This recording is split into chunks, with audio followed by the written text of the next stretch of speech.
guys, good afternoon. Hindi ko mahanap yung tripod ko, kaya andyan kayo. Ginamit ko yung kagabi but hindi ko siya mahanap. So, dyan na muna kayo. On the way na pauwi si Ed, may on-site siya kanina. Pauwi na daw. So, gawan ko lang siya ng sandwich. Kasi for sure, hindi na naman yung kumain. Sabi ko nga sa kanya, ang payat mo na. Kasi lately, as in, sobrang busy niya. Tapos may mga times na hindi na siya nakakain. Or minsan parang ang konti na lang ng kinakain niya. Kaya sabi ko, ang payat mo na. Anyway, gawan ko siya ng sandwich. Lumabas pala ako kanina. Bumili ako ng bread and some stuff. Ito yung old na bread. Meron pang naiiwan na isa. Tsaka yung puwet na to. So, huwag na yan. Kuha na ako dito sa bago.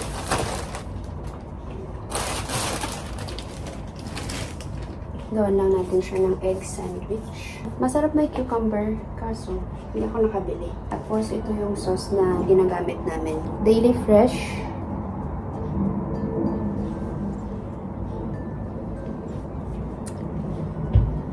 May mga ganyang mga lumilipad-lipad sa taas. Napapatingin talaga ako eh. Going back, ito yung ginagamit ko na sauce.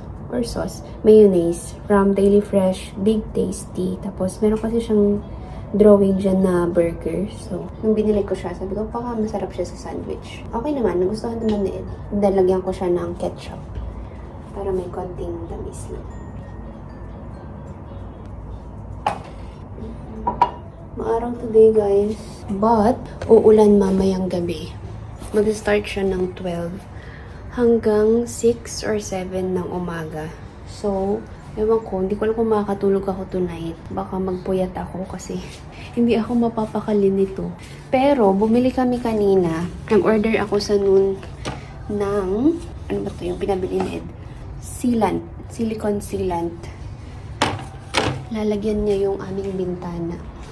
Hindi ko na maantay yung sa maintenance kasi yung sabi hintayin pa daw na tumigil yung ulan. Kaso kasi lahat ng windows affected sa amin So pag sobrang lakas ng ulan, medyo mahirap i-manage. Lalo na yung nasa weather app is gabi pa siya. I mean madaling araw actually. So itatry namin na Ed na lagyan ng seal yung mga parts na kaya namin. Tapos patuyuin gamit ng blower para mabilis. Baka sakaling makatulong ma-manage yung mga tulo ng tubig. Kasi hindi ko alam kung gaano kalakas yung magiging ulan So, yeah, we'll see.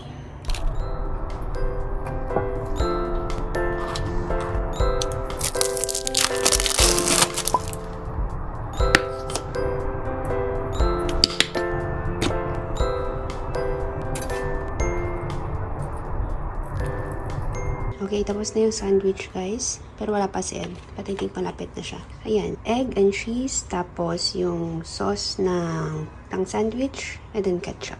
Sayang. Masarap talaga to may cucumber sana para may extra crunch.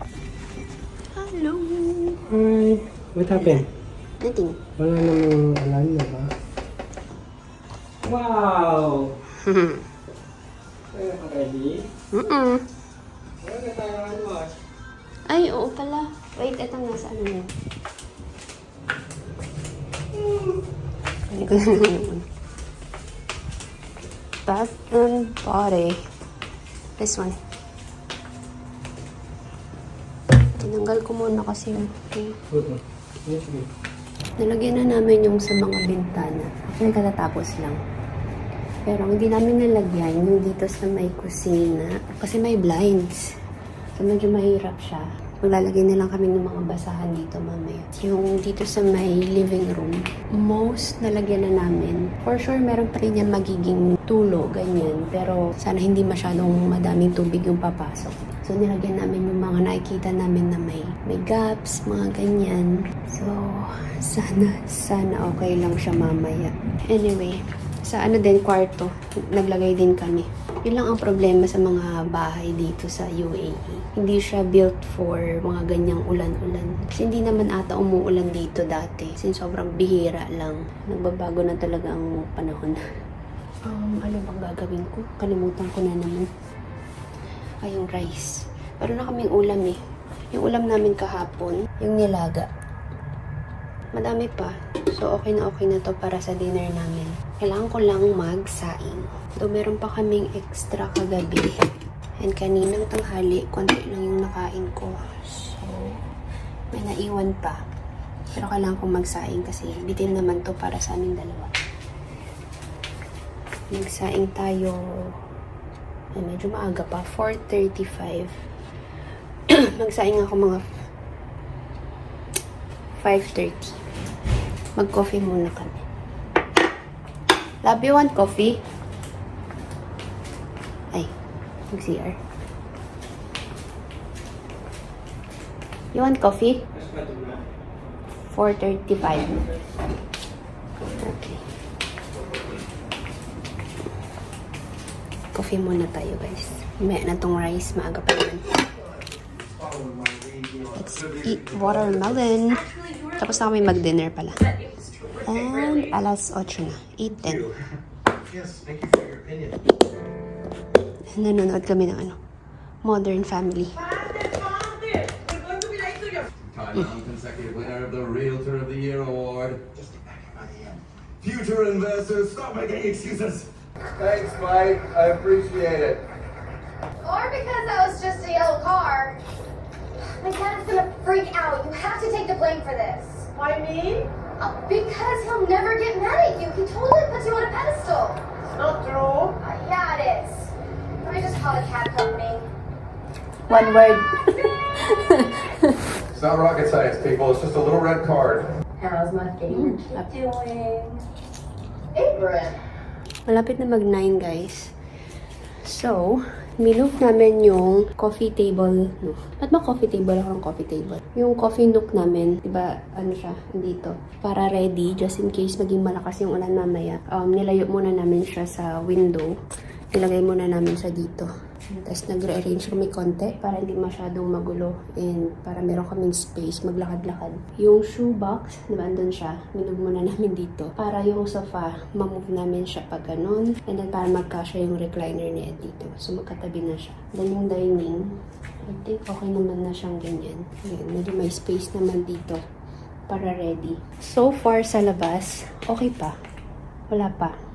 Well, ang in-expect naman namin is mga 12 pa or 1 pa magsa-start. So, buong magdamag na yun. I think mapupuyat talaga tayo for tonight. Tapos, gumawa kasi kami ng coffee jelly last weekend pa. Sorry, ang dami kong mga pula-pula. And medyo napatapang yung kape na nalagay. So, iniiwasan namin kainin siya ng gabi kasi baka hindi makatulog. So, since magpupuyat tayo tonight, pwede tayo kumain yan. Ay, kain na pala tayo, no? Oo pala. Actually, kakain na pala kami. Kuha na ako. Kasi manonood kami. May nakita akong, recommendation ng Korean movie. And sinerge namin siya. Tapos, nakita ko. So, yun yung papanoorin natin tonight. Tonight? Kasi Friday naman bukas. And wala na siyang on-site. Asan na yung natin? Naubos na? Asan na yung lagayan natin na ng coffee jelly? Coffee jelly? Ubus na? No. Dami. Ito na lang para tapon ko na. Ayun. Isa lang. Yung disposable na natin. Load din. Hanapin ng Or what? I-load mo na. Hello? Yes. Coffee jelly.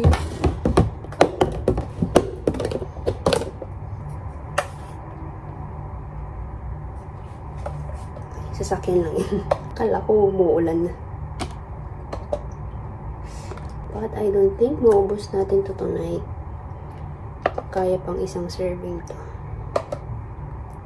Pero mas bet ko yung ginawa namin last time. Pero hindi ko na yun na-vlog. Gumawa naman kami ng buko pandan naman.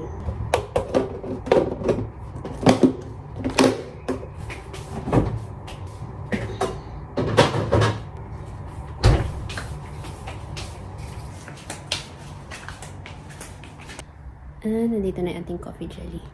Nilagay namin siya sa table. Sa chair. So, nilagyan ko ng placemat. Yan. Yan yung title ng papanoorin namin. The prison.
Hi, good morning. Next day na guys. And it's currently 8:55. Malapit na mag-9. And guys, umuulan ulit. Sabi sa forecast, hindi na ngayon pero umuulan pa rin. Update pala. So far, kinaya naman niya yung kagabi. Buti na lang, okay naman. Though, meron pa ring leak. Ito yung pinakabasa na parte. Ito. Pero hindi naman siya like yung umaawas talaga. Nalaman ko lang kasi sobrang basang-basa yung ito yung part na nakalagay dito kagabi. So, piniga ko siya once. Tapos, binaliktad ko. And, hindi naman na basang-basa to.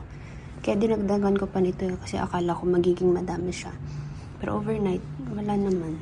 Meron pero sobrang, parang malamig lang siya. Unlike ito na, as in, parang nalublob sa tubig. Tapos ito, okay naman. Yung mga nilagay naming mga towels, yan. Mostly ang tubig is dito siya. Dyan sa part na yan. So, ang bagsak ng tubig is papunta dun lang. So, hindi na siya umaabot dito. So, ayan na. May konting tubig pa. Tapos ito, ayun. Dun lang din. So, puro ganyan lang. Thank God, ganyan lang. This one, wala din masyado. Yeah. Ito may konti dito.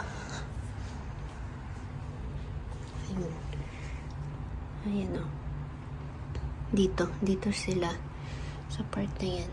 Tapos bumabagsak lang siya. Pababa. Ay, tumigil na sana ang ulan.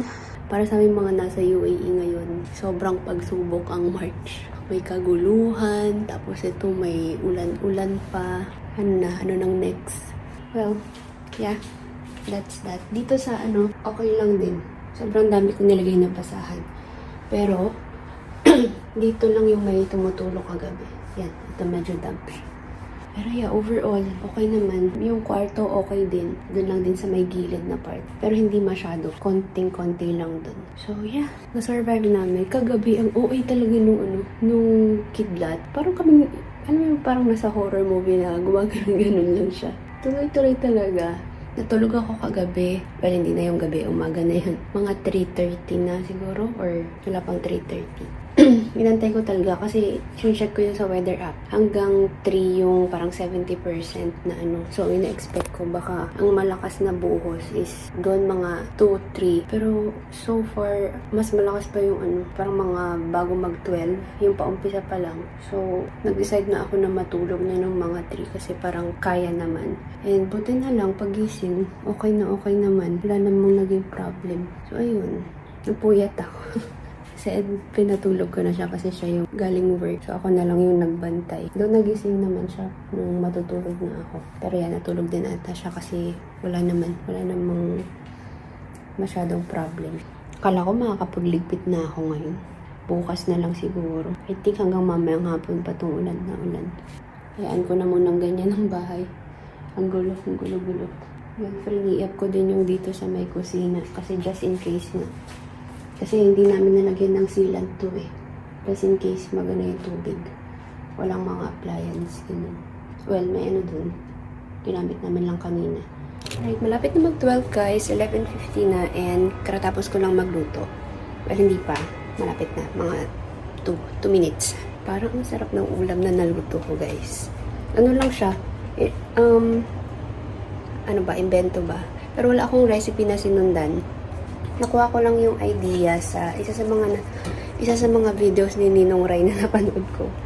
So, again, hindi siya recipe ni Ninong Rai. Doon ako nakakuha ng idea, tapos sariling gawa-gawa ko na. So, ito siya. Ito guys ay sitaw, tapos chinap ko siya ng maliliit. Tapos may giniling, and then nilagyan ko siya ng gata. This one. Parang medyo Bicol Express yung way ng pagluluto, parang ganun. Pero sitaw yung ginamit ko. So, hindi ko alam kung meron na talagang dish na nag-exist na ganito. So, yes. Tinikman ko siya guys, masarap. Ay, nilagyan ko rin pala to ng Barrio Fiesta na red. Tapos, may mga sili-sili dito, pero hindi siya yung ganun kaanghang. Like, yan. Mahirap na siyang makita kasi same lang siya ng kulay sa sitaw. But, yan. That's our ulam. Tinikman ko yun ang sarap, so na-excite akong kumain. Okay. What's going on? You really focus on getting this business and focus what's going on in front of you. Okay, now I do see what's going on. Walang naanghang. Nagdagan ka na. Ay ba ito, bacon? Hindi ko alam. Nung natawag yun. Parang ganun. Na may sitaw.